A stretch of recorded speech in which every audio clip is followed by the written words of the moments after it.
Bienvenue mes bien-aimés. Aujourd'hui, j'avais envie de parler avec vous et de vous proposer un petit texte biblique par rapport à une situation que quelques-uns d'entre vous peuvent ressentir, l'isolement. Alors, j'ai tiré cette carte, ce n'est pas vraiment ce qu'elle dit qui m'intéresse, mais vraiment le mot isolement.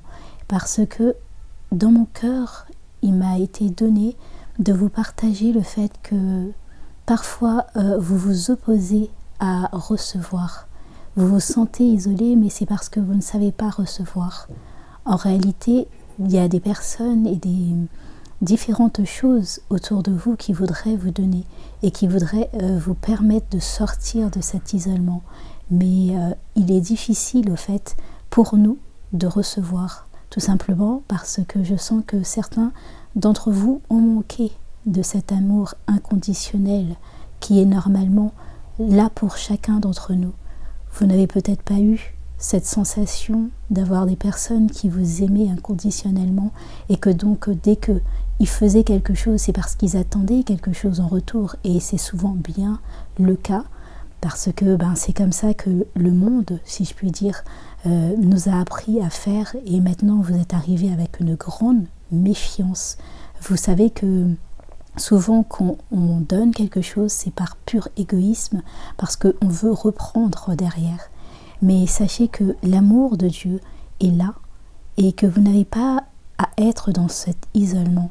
Reconnaissez que peut-être que vous êtes un peu trop, je dirais, blessé, que vous ne laissez pas les autres personnes rentrer dans votre vie. Reconnaissez que parfois vous avez tendance à vous méfier avant même d'accepter quoi que ce soit.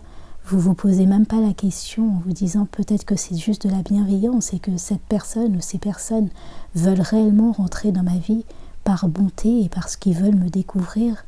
Mais vous commencez déjà premièrement à vous dire qu'est-ce qu'elle veut de moi, pourquoi elle cherche à me connaître. Elle cherche à vous connaître parce que vous êtes l'enfant de Dieu.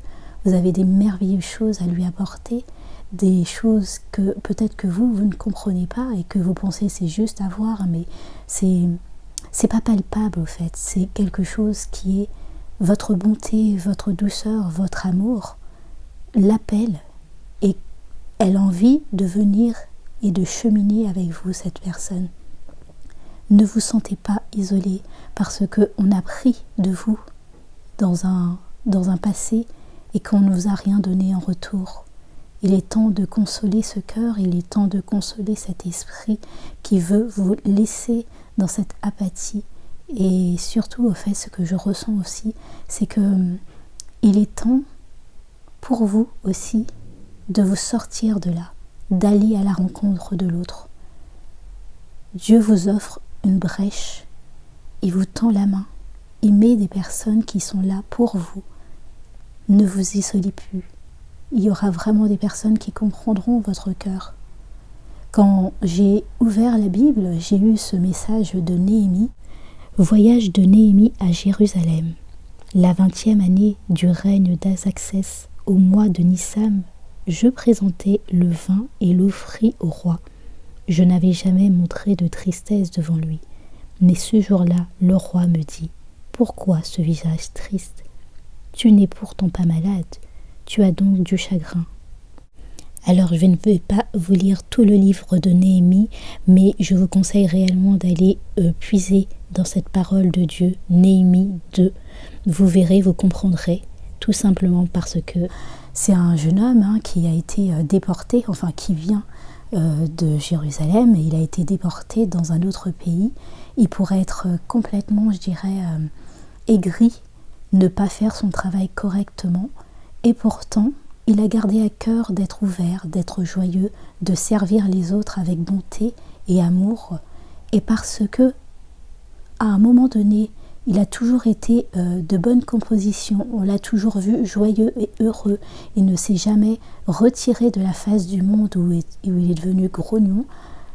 Quand il a été en peine, le roi qui servait a tout de suite vu en lui qu'il était triste, et il a tout de suite voulu et cherché à combler cette tristesse.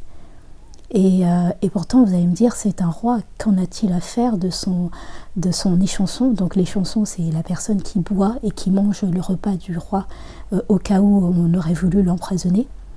Et donc c'est une personne de rien, si je puis dire. Et pourtant, le roi s'est soucié de lui parce qu'à chaque fois qu'il l'a vu, il était heureux et serviable. Et là, son visage était triste et il a senti ce désarroi. Sachez que des personnes qui sont autour de vous sentent ce désarroi, sentent cet isolement et ils ne veulent pas vous laisser seul. Mais est-ce que vous allez accepter leur aide? Est-ce que vous allez accepter de pouvoir les laisser rentrer dans votre vie? Malgré vos soucis, malgré vos problèmes, malgré les pertes et surtout, je dirais, les choses qui se sont passées avant.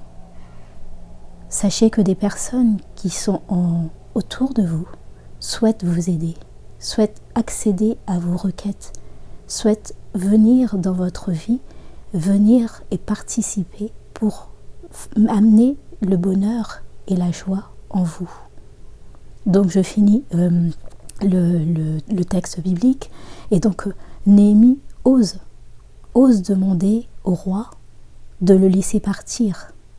Est-ce que son poste est important pour pouvoir, ce roi pourrait très bien lui dire envoie quelqu'un d'autre à ta place, et pourtant il a pris cœur à l'écouter, il a pris soin de lui en lui disant ok, je te donne tant de temps, que veux-tu d'autre?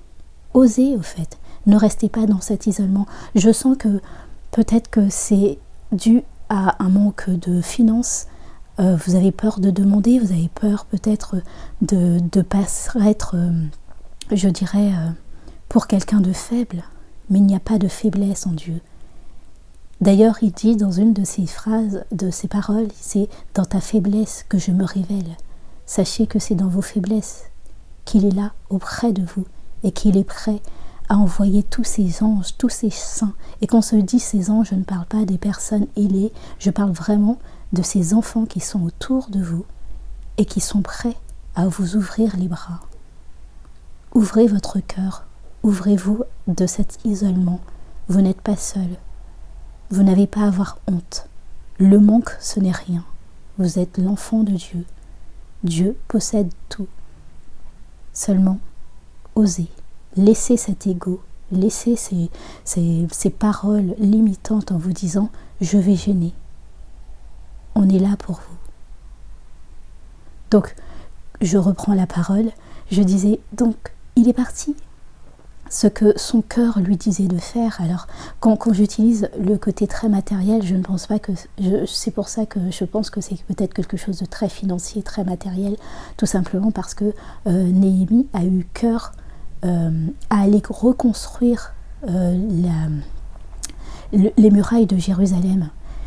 Ça a été important pour lui. C'est là où il a vécu, et quand il a su à quel point c'était en défaillite, il s'est dit mais il faut que je fasse quelque chose. Alors sachez que des personnes peut-être autour de vous vous voient en défaillite, mais ils ont peur de venir parce qu'ils se disent comment il ou elle va m'accepter. Eh bien, c'est le moment en fait, mes amis. C'est le moment de vous dire, il n'y a pas de honte à ça. Il n'y a pas de honte à ce que j'aille et que je leur explique. Parce qu'ils sont là et ils sont prêts à vous soutenir. Voilà, c'est tout ce que j'avais à vous dire et à vous partager.